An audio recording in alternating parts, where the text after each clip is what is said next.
भमदी प्रवितस्य वज्जिदुंजे चिंताओपजदि कदापि।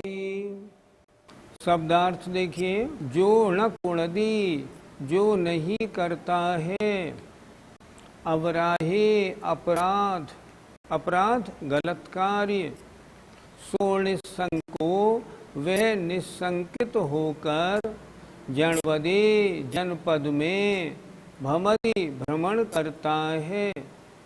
जो अपराध नहीं करता, कहीं भी भ्रमण करे, उसे डर तो कुछ है नहीं, और उसे पकड़ेगा भी कौन, क्योंकि वो निरपराध है। णवि तस् नहीं उसके बज्जिदुम जे वचन बंधने की जो क्रिया, जो चिंता उपजद कदापि, चिंता कभी भी उत्पन्न होती है। अर्थात उसके बंधने का कभी चिंता होती ही नहीं। क्यों नहीं होती? क्योंकि उसने गलत काम नहीं किया है। आप भी सोचो, गलत काम नहीं करते हैं, निडरपना बना रहता है, गलत काम करते हैं तो डर लगा रहता है। आचार्य स्पष्ट कर रहे हैं, जो गलत काम नहीं करेगा उसे डर कैसा। फिर देखें जरा, जो न कुणदि अवराहे, जो नहीं करता है अपराध गलत कार्य राग द्वेष आदि परिणाम, सो निसंको व निसंकित होकर जनपदे जनपद में लोगों के बीच में भमदी भ्रमण करता है। जिसने कोई गलत काम नहीं किया है, कहीं भी आए जाए उसे कोई डर नहीं। णवि तस्य बज्जिदुम जे, नहीं उसके बंधने की जो है बात, वो चिंता कभी भी उत्पन्न होती है, उसको बंधने की चिंता कभी नहीं होती। क्यों? क्योंकि दिल निशंक है, मैंने कोई अपराध नहीं किया। जिसने अपराध नहीं किया, उसके दरवाजे के बाहर से कोई पुलिस वाला निकले ना, उसको डर नहीं लगता। क्यों? ये मेरे यहाँ थोड़ी आ रहा है। क्यों? मैंने गलत काम कोई किया नहीं, तो मेरे यहाँ क्यों आएगा? जिसने गलत काम किया है उसके यहाँ जाएगा। इसलिए जो अपराध नहीं करता वो सब जगह बिना शंका के भ्रमण करता है, क्योंकि कोई मुझे पकड़ेगा ऐसी चिंता उसको होती ही नहीं है। बहुत सुंदर गाथा है। भावार्थ है कि जो अपराध नहीं करता है उसको बंधने की चिंता कभी नहीं उत्पन्न होती है, अतः वह जनपद में निशंक होकर भ्रमण करता है, मुझे कोई डर नहीं है। पंडित जी, फिर डर किसको लगता है?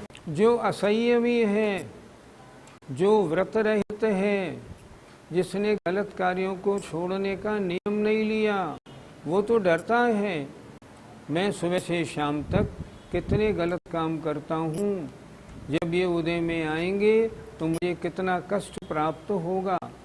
तो डरने वाला कौन? जो असंयमी हो, व्रत रहित हो, या संयमी हो, शुभोपयोग में हो, वो भी। डर किसको नहीं है? जो ज्ञानी है, शुद्धोपयोगी है, उसको डर का कोई काम नहीं होता। पंडित जी, क्या शुद्धोपयोगी मुनिराज को किसी बात का डर नहीं रहता? शुद्धोपयोग में विकल्प ही नहीं। जब निर्विकल्प अवस्था है तो डर का क्या काम। हाँ, अगर वो शुभोपयोग में रहते हैं तब तो उन्हें डर रहता है। मुनि महाराज को किस बात का? मुझसे जीव हिंसा नहीं हो जाए, मेरे व्रतों में दूषण नहीं लग जाए, मेरा चारित्र सदोष नहीं बन जाए, तब तो रहता है। लेकिन जब भी मुनि महाराज शुद्धोपयोग में आ जाते हैं तो रंच मात्र भी किसी बात का उन्हें डर नहीं रहता। प्रवृत्ति नहीं है, जब प्रवृत्ति नहीं है तब डर लगने का विकल्प कैसा?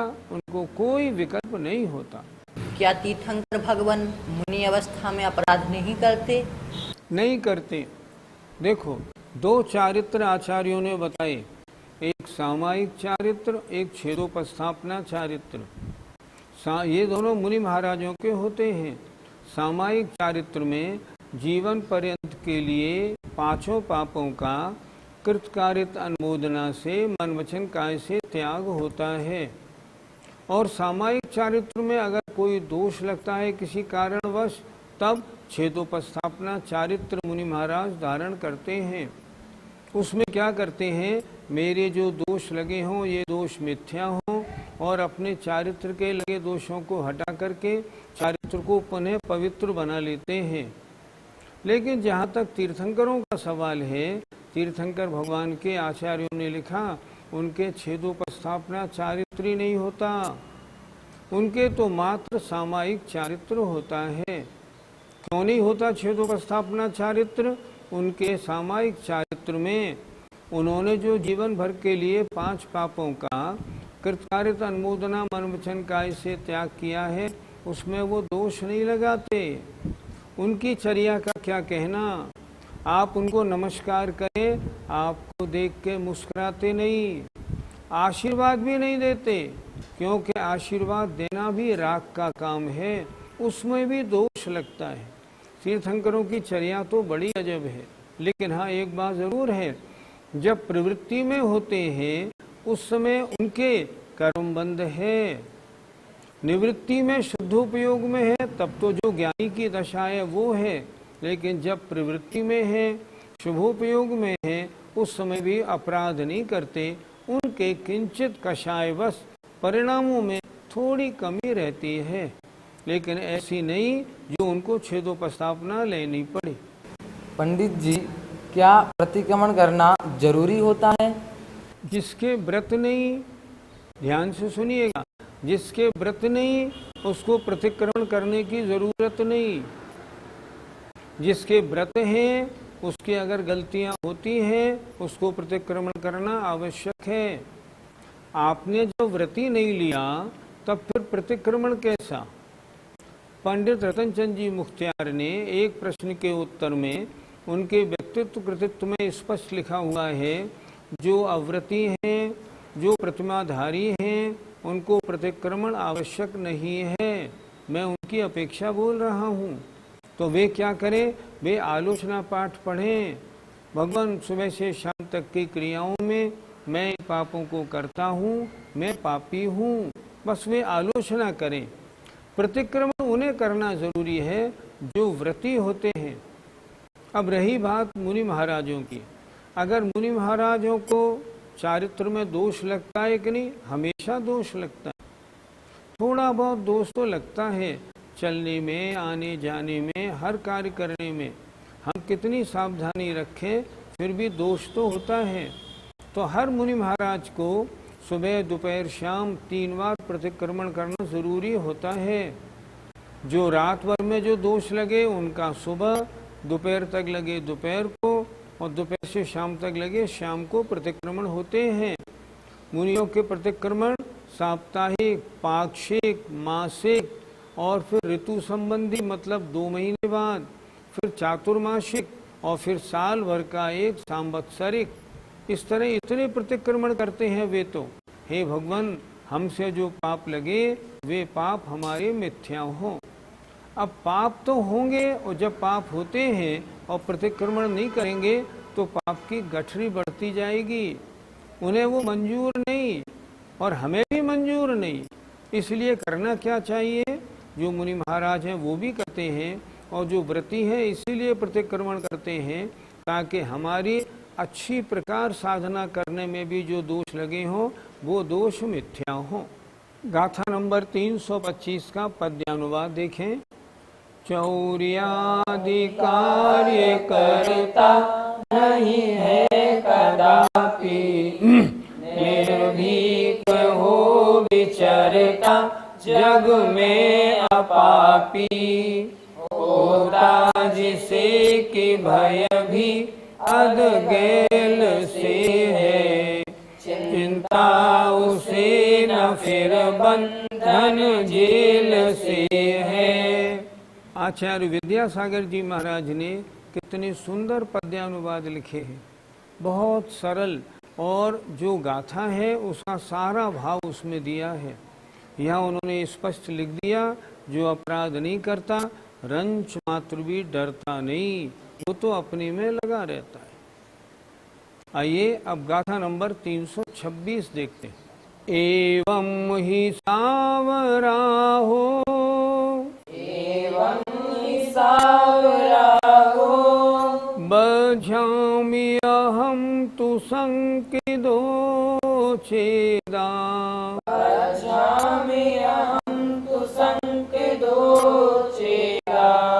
जो पूर्ण निरावरा हो,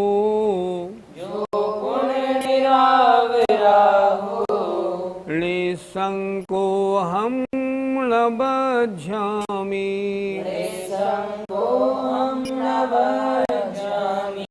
बोलिए, एवं ही सावरा हो, बझामि अहं तु संकिदो छेदा। जो पूर्ण निरावरा हो, निसंको हम न बझामि। एक एक शब्द का अर्थ देखिए।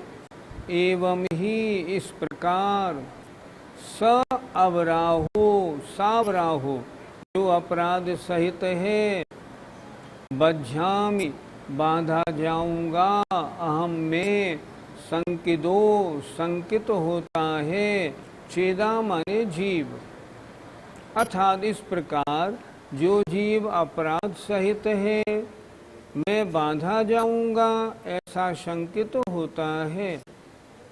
और जो पूर्ण निरावरा हो और जो निरपराध होता है, निसंको हम, वह निशंकित होता है, अहम न बझामि, मैं नहीं बांधा जाऊंगा। जो गलत काम करता है उसके मन में तो शल्य रहती है, मैंने ये गलत काम किया है, इसका परिणाम मुझे मिलेगा, मैं बांधा जाऊंगा, मैं दोषी कहलाऊंगा। लेकिन जिसने गलत काम नहीं किया, ना वो दोषी है, ना बांधा जाएगा, कुछ भी नहीं होगा। कितना अच्छा लिखा है। फिर देखें एक बार। एवं ही, इस प्रकार, सावराहो, जो अपराध सहित है, बझामि अहम, मैं बांधा जाऊंगा, इस प्रकार संकिदो, संकित होता है जीव, छेदा। लेकिन जो पूर्ण निरावरा हो और जो फिर अपराध रहित है, निरपराध होता है, निसंको हम, वह तो निशंकित होता है, अहम न बझामि, मैं नहीं बांधा जाऊंगा। इसलिए अगर निशंकित होना है, इन कार्यों में हम अपने को क्यों लगाएं? हम राग द्वेष रूप परिणाम क्यों करें? हम पाप रूप प्रवृत्ति क्यों करें? ताकि अपराध रहित रहे और निशंकित भी रहे। जब तक मन में शंका है तब तक निर्विकल्पता बनेगी नहीं। पहले शंका हटे फिर निर्विकल्पता बनती है। अर्थ देखें, इस प्रकार अपराध सहित जीव मैं बांधा जाऊंगा ऐसा संकित होता है, और फिर वही निरपराध होकर मैं नहीं बांधा जाऊंगा ऐसा निशंक होता है। पंडित जी, क्या सभी मुनिराज अपराध से रहित होते हैं? सभी मुनिराज महाव्रती होते हैं, इसलिए चोरी आदि के अपराध कोई मुनि महाराज नहीं करते। लेकिन अपराध तो बहुत प्रकार के हैं। मुनि महाराज जब तक शुभोपयोग में है तब तक राग द्वेष रूप परिणाम तो रहते हैं।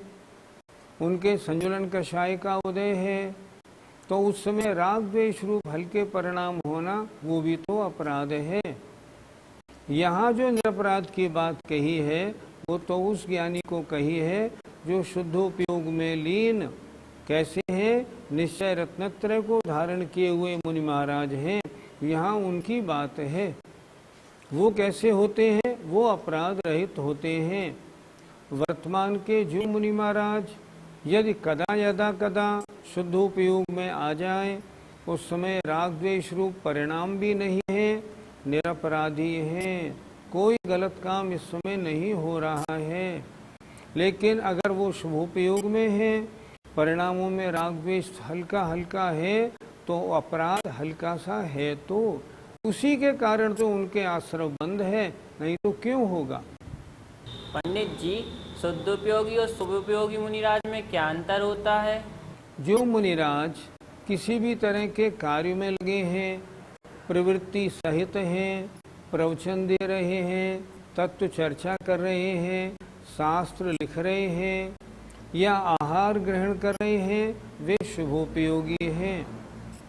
और जब वे मुनि महाराज सामायिक में बैठे हैं, आत्म ध्यान में लगे हैं, उस समय कभी शुभोपयोगी है, कभी शुद्धोपयोगी है।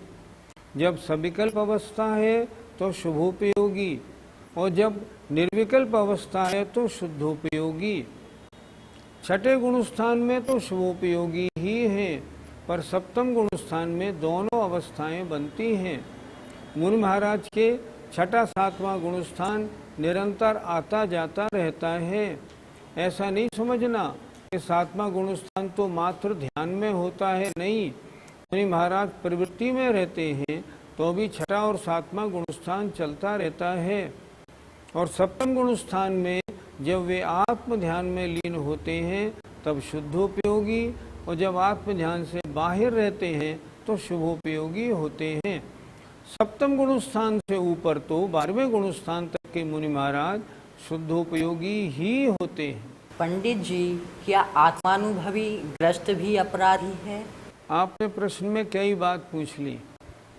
पहली बात तो ये, क्या गृहस्थ के आत्मानुभव होता है? निर्विकल्प अवस्था होती है? नहीं होती। वो तो मुनि महाराजों को ही होती है, और जब शुद्धोपयोग में आते हैं तभी आत्मानुभव होता है। शास्त्र के द्वारा आत्मा को जान लेना अलग बात है, और आत्मानुभव तो जब आत्मा में रमण करते हैं तब होता है कि मेरा आत्मा है क्या। इसलिए गृहस्थ के आत्मानुभव नहीं होता, उसे आत्मज्ञान होता है। अगर आत्मानुभव प्राप्त करना है ना, तब तो मुनि बनना होगा, आत्मा में लीन होना होगा और निर्विकल्प अवस्था को प्राप्त करना होगा। बिना उसके आत्मानुभव नहीं होता। आचार्यों ने बहुत स्पष्ट लिखा है, जो गृहस्थ अवस्था में अपने को आत्मानुभवी मानता है, उसने अभी स्वाध्याय नहीं किया। शास्त्रों को उठा के पढ़िए, आप बिल्कुल स्पष्ट लिख रहे हैं। इसलिए ऐसा नहीं, गृहस्थ के आत्मानुभव नहीं होता। तो क्या अपराध निरंतर रहता है? अब देखो, अभी तो गृहस्थ ने व्रतों को धारण नहीं किया।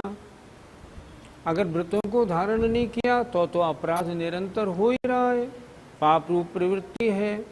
अगर मान लो व्रतों को अणुव्रतों को धारण कर लिया तो भी एक देश धारण किया तो भी पाप रूप प्रवृत्ति है, इसलिए तब भी उसके अपराध तो हो ही रहा है।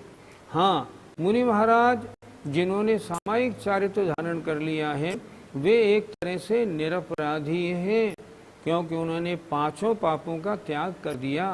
पर गृहस्थ के तो अपराध है ही। पंडित जी, क्या मुनि महाराज को अपने शरीर से लगाव नहीं होता?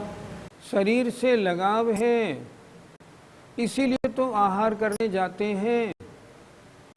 आहार करने क्यों जाते हैं? शरीर ठीक रहेगा तो साधना अच्छी होगी। शरीर से लगाव है, लगाव कैसे छूट जाएगा? अगर शरीर ठीक नहीं होगा तो स्वाध्याय आदि कैसे बनेंगे? इसलिए शरीर से लगाव तो है, लेकिन लगाव नाम मात्र का है, ज्यादा नहीं। उन्हें लगाव तो असली किससे है? अपने चारित्र से है। मेरे चारित्र पालने का साधन ये शरीर है। अगर शरीर ठीक बना रहेगा तो मेरे चारित्र का पालन अच्छा होगा। कहा है ना, ले तप बढ़ावन हेतु नहीं तन पोषते तज रसन को। मुनि महाराज आहार क्यों लेते हैं? तप बढ़ाने के लिए रहते हैं।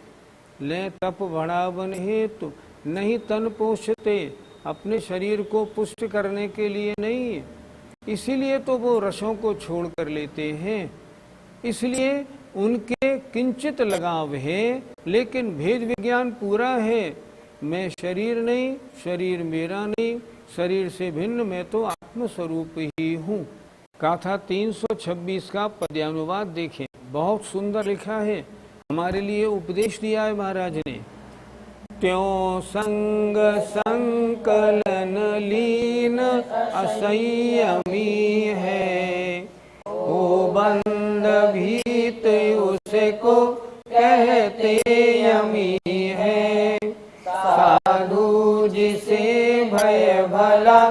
किस बात का है राग भी न जिसको निज गात का है। हमारे और आपके लिए पहली पंक्ति लिखी है, त्यों संग संकलन लीन असंयमी है। इसलिए असंयमी गृहस्थी जिन्होंने व्रत नहीं लिए वो कैसे हैं? संकलन इकट्ठे इकट्ठे करने में लगे हुए हैं। संग माने परिग्रह के संकलन में लीन है। गृहस्थ इतना ही तो करता है, परिग्रह परिग्रह परिग्रह। हम और आप कितने फंसे पड़े हैं। देखो, हो बंद भी तो उसको जो बंद के डर से अलग हो गया है ना, उसे कहते हैं यमी। यमी माने मुनिराज हैं। ऐसे जो साधु हैं उन्हें किस बात का, किसी बात का भला डर नहीं है। और क्या लिखा अंतिम पंक्ति में, है राग भी न जिसको निज गात। गात माने शरीर।